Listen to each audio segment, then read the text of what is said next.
E aí, nono ano, tudo bem com vocês? Espero que sim, né? Que vocês tenham feito aí uma bela P1, que vocês tenham identificado aí as primeiras questões da prova, né? Como questões de aplicação da equação de Torricelli, né? Um assunto que nós trabalhamos bastante aí nas últimas semanas, né? Fizemos inúmeros exercícios em aula e espero também que vocês tenham tido paciência aí, calma e segurança para justificar direitinho, né? Escrever bem bacaninha aí as questões, né, em torno da primeira lei de Newton, né, as questões teóricas, né. Obviamente, as questões teste, espero que vocês tenham tido clareza para escolher qual era a alternativa mais adequada. Vamos lá? Vamos começar a resolver? Então já chama a atenção de vocês aqui de cara que não tem assim, modelo A para o nono A, prova inteirinha, modelo B para o nono B, prova inteirinha, não tem. As questões estão todas embaralhadas, então antes de se desesperar, né, que nossa, tá errada a minha, tal. Confere direitinho se eram aqueles dados, os dados da sua questão, tá? Daqui a pouco a prova já vai estar corrigida aí, alguns dias aí eu corrijo tudinho, bonitinho, e aí eu já libero para vocês poderem consultar, e daí vocês podem voltar aqui no vídeo mais uma vez, e olhar com calma, né, quais questões vocês acertaram, quais vocês erraram, e aí qualquer dúvida aí que vocês tenham, escreve aí para mim, que eu debato aí, discuto com vocês e verifico o que pode ter acontecido de problema e coisas do tipo. Maravilha? Vamos lá então para a primeira questão da prova? Então, num dos modelos, tinham esses dados aqui. Ó. O móvel parte do repouso com aceleração de 8 metros por segundo ao quadrado, suposta constante, que é mantida nos primeiros 16 metros de movimento. Determina a velocidade do móvel ao final deste deslocamento. Qual que é a minha sugestão de sempre? Anota os dados com calma. Então, ele parte do repouso, portanto, a velocidade inicial é zero. A aceleração é de 8 metros por segundo ao quadrado. Tem um deslocamento aí de 16 metros. E ele quer saber qual é a velocidade final do móvel. Então, você olha para esses dados, V0, A, delta S, V. Procura ali na sua cabeça aí qual que é a equação adequada. Como não temos tempo, né, nos dados, a equação adequada é a equação de Torricelli, certo? V quadrado igual a V0 quadrado mais 2A delta S. Substitui tudo bonitinho, com calma. Então, lá, V quadrado igual a 256, V igual a raiz quadrada de 256, e aí sabemos que tem duas possíveis respostas, elas são 16, no caso, metros por segundo, e menos 16, tá? Não faz sentido aqui o menos 16 para a gente, como velocidade final, uma vez que a velocidade inicial é zero e a aceleração é positiva, tá? Então, o V final tem que ser positivo também, né? Ele está no mesmo sentido da aceleração. Portanto, esse carinha aqui a gente elimina e a resposta, então, é 16 metros por segundo. Maravilha? Bonitinha? O próximo modelo é exatamente igual, só que a aceleração era de 3 metros por segundo ao quadrado e o delta S de 54 metros. Daí faço exatamente o mesmo procedimento, como vocês estão vendo aí na tela, vou encontrar uma velocidade de 18 metros por segundo. Mais um modelo, a gente tinha a aceleração de 5 metros por segundo ao quadrado e a distância, né, o delta S de 48,4 metros. Daí fazendo as continhas também bonitinhas, 22 metros por segundo é a velocidade final, tá bom? E o último modelo tinha 18 metros para o delta S, 4 metros por segundo ao quadrado para aceleração, e aí a velocidade de 12 metros por segundo. Então, certamente, na sua prova tinha um desses 4 modelos, tá? Depois vocês confiram com calma, e aí qualquer dúvida, como eu já disse, manda aí para mim, tá bom? Questão 2, galera, mesmo esquema, tá? Tem alguns modelos aí, e esses modelos estão embaralhados, tá? Então, você precisa identificar qual que é o modelo da sua prova, maravilha? Ele fala assim, ó, ela, né, a questão, fala assim: um corpo é abandonado de uma altura de 45 metros num local onde a aceleração da gravidade vale 10 metros por segundo ao quadrado. Desprezando o atrito, determina a velocidade do corpo ao atingir o solo. É uma questão absolutamente idêntica à anterior, só que aqui eu não declarei claramente que o 10 metros por segundo ao quadrado é a aceleração do exercício. Está escrito aí que ela é a aceleração da gravidade. Ora, mas quem que está puxando o corpo para baixo, né? Melhor dizendo, quem está acelerando o corpo para baixo, quem está puxando ele para baixo é o peso, né? Esse peso tem uma relação com a gravidade, mas enfim. Quem está acelerando o corpo para baixo é a gravidade, né? Então, ela é a aceleração, o corpo é abandonado, portanto, a velocidade inicial também é zero, a altura é nada mais nada menos que o delta S e a solução do exercício é absolutamente igual à anterior, certo? Olha lá, tudo igualzinho, bonitinho, ó. Então, mais um exercício aí de aplicação da equação de Torricelli, que é uma equação muito importante aí para o ensino médio, Por isso, bastante ênfase aqui na prova para que vocês, de fato, aprendam a aplicação dessa equação e se sintam seguros aí quando passarem para o ensino médio. Beleza? O próximo modelo, galera, mesmo esqueminha, só que agora a altura é 80 metros, a gravidade é a mesma. Então, todo procedimento repetido aí para encontrar uma velocidade final de 40 metros por segundo. O próximo modelo, a altura de 5 metros. Tá? Então, todo procedimento de novo para encontrar a velocidade de 10 metros por segundo. Quem preferisse, gente, nesse tipo de exercício aqui, podia tentar primeiro, de alguma maneira, descobrir o tempo, e aí depois, com esse tempo na mão, aplicar V igual a V0 mais AT. E aí está muito mais a aplicação das equações horárias, né, das funções horárias do movimento uniformemente variado, está muito mais trabalho, né? Mas é perfeitamente possível de aplicar. Mas como vocês sabiam que nessa prova o foco estava na equação de Torricelli, acho que aplicar a equação de Torricelli era mais óbvio, né? Era mais evidente, tá? E aí o último modelo dessa questão, 125 metros de altura, gravidade é a mesma, então todo o procedimento exatamente igual, bonitinho, anota os dados, Torricelli, para encontrar ali que a velocidade final, né, a velocidade com que o corpo atinge o solo é de 50 metros por segundo. Tá bom? Tranquilinho? Então essa aqui foi a parte mais direta da prova, assim, mais óbvia, né, que vocês tinham que pegar e fazer de maneira bem rápida aí, sem precisar ficar pensando muito, uma vez que treinamos exaustivamente esse tipo de exercício aqui nas nossas aulas, tá? Agora, a partir da questão 3, aí a coisa já complica um pouco, né? Na verdade, é mais gostoso de fazer isso aqui, mas aí tem que pensar um pouquinho mais, né? Tem menos matemática e mais raciocínio. A questão 3 é uma questão muito bonita, então é uma charge, né? Da galera lá do Efeito Joule, abraço aí para todo mundo, se alguém for assistir essa aula aqui, estiver assistindo, abraço aí para a molecada lá do Efeito Joule. Publicaram lá em 2011, né? Com base em seus conhecimentos sobre cinemática, a sequência tem sentido? Explique. Então, primeiro quadrinho lá. O que um físico faz quando quer sair para se divertir, mas não tem tempo? Usa Torricelli. Ah, ele cara aí, né? Então, qual que era a minha expectativa aí? A expectativa é que vocês dessem ênfase na ideia de que a equação de Torricelli é justamente uma equação que não tem tempo. Né? Uma equação que o Torricelli desenvolveu a partir das funções horárias. E o que ele fez exatamente foi isolar o tempo em uma das equações e aí substituir esse tempo na outra equação. Então, ele juntou V igual a V0 mais AT com S igual a S0 mais V0T mais AT quadrado sobre 2, né? Juntou essas duas equações numa coisa só, justamente eliminando o tempo. Tá? Então, a sequência tem sentido total. Né? Uma piadinha aí, bem bobinha, né? Na verdade, mas tem sentido total. E a explicação está justamente no fato de Torricelli ter desenvolvido a sua equação justamente a partir do isolamento do tempo de uma das funções horárias e substituição posterior na outra equação horária. Legal? Então, tinha que citar aí, né, para ter a pontuação máxima, aí, tinha que citar que o Torricelli desenvolveu a equação dele justamente a partir do isolamento do tempo. Claro que todo mundo que citou aí que não tem tempo vai levar uma nota parcial aí, tá bom?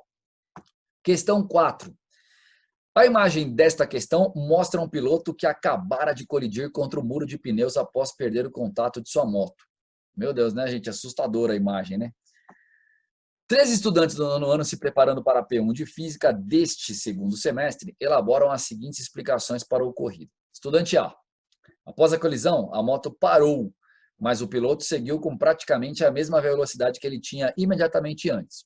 Muito bom, estudante A. Prestou atenção nas aulas aí. Estudante B.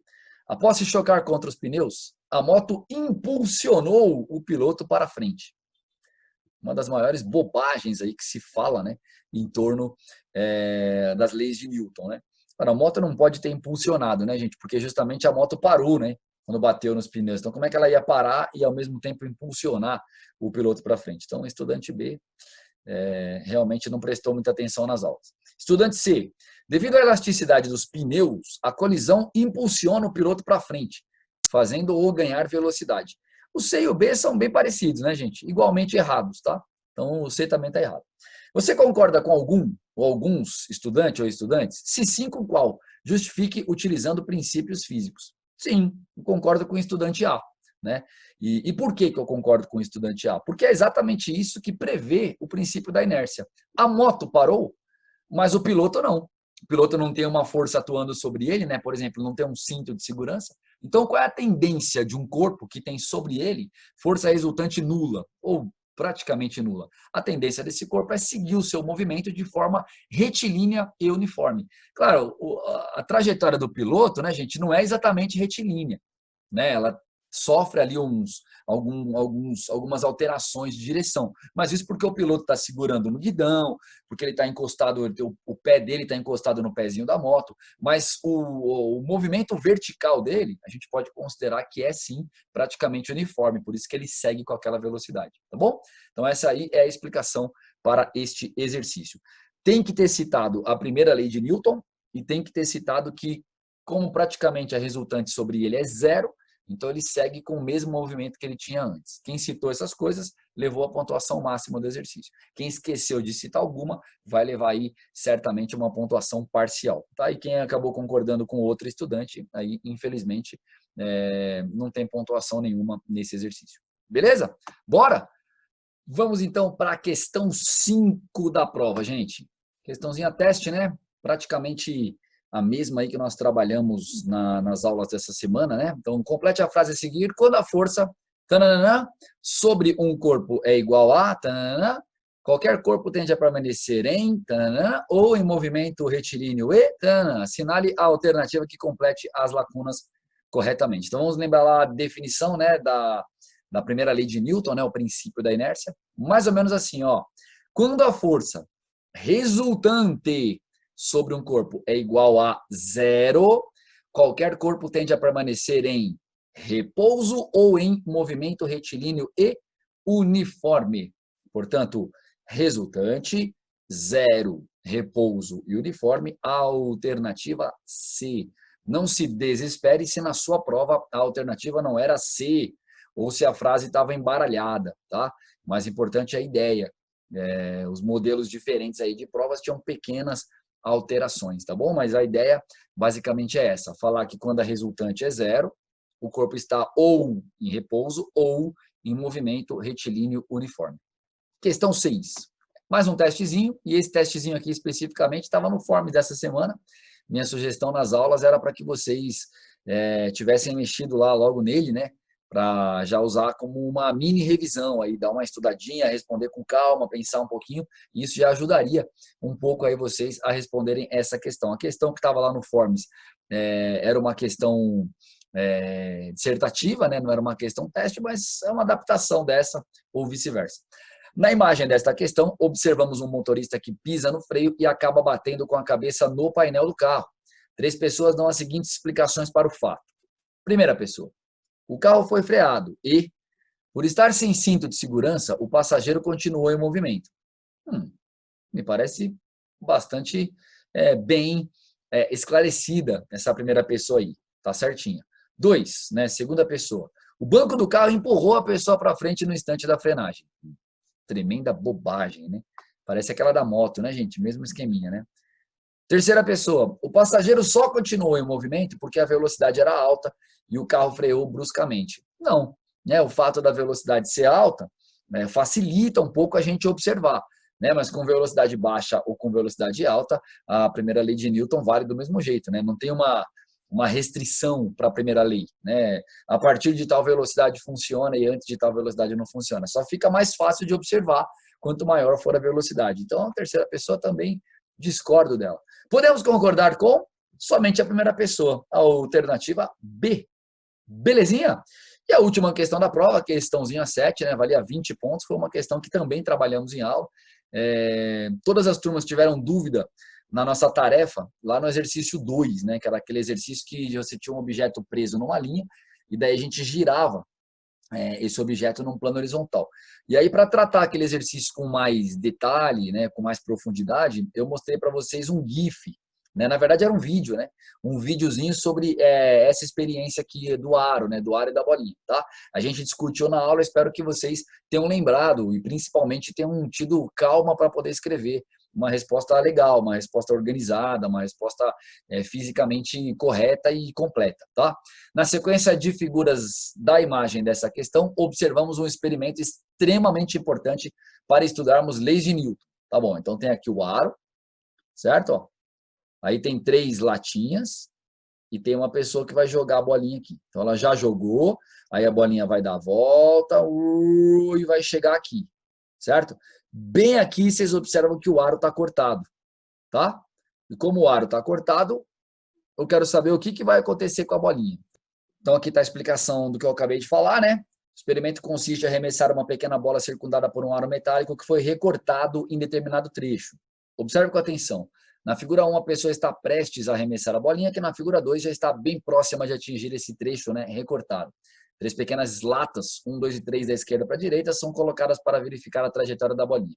Descrevi aí, né, 1, 2 e 3 da esquerda para a direita, para caso a imagem não ficasse muito boa aí no seu computador, né, na sua tela, e você pudesse ter uma referência, tá bom? Qual das latinhas será atingida? Justifique. Então está aqui a nossa figura de volta. Daí a gente discutiu em aula, né?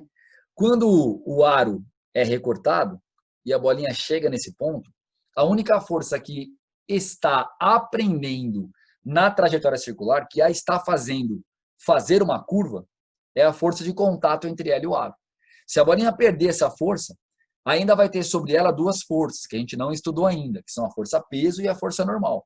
Mas por se tratar de um plano horizontal, né, de uma mesa horizontal, essas duas forças têm o mesmo módulo, né, o mesmo valor, e elas acabam sendo anuladas. Dessa forma, a força resultante sobre a bolinha passa a ser zero. Lógico que a gente tem um atrito aí, mas a restante é praticamente zero. E aí a expectativa que nós temos é que desse ponto em diante a bolinha siga em movimento retilíneo uniforme, MRU. Então a trajetória da bolinha vai seguir essa linha aqui. O que eu espero, né? O que eu esperava para essa resposta aqui?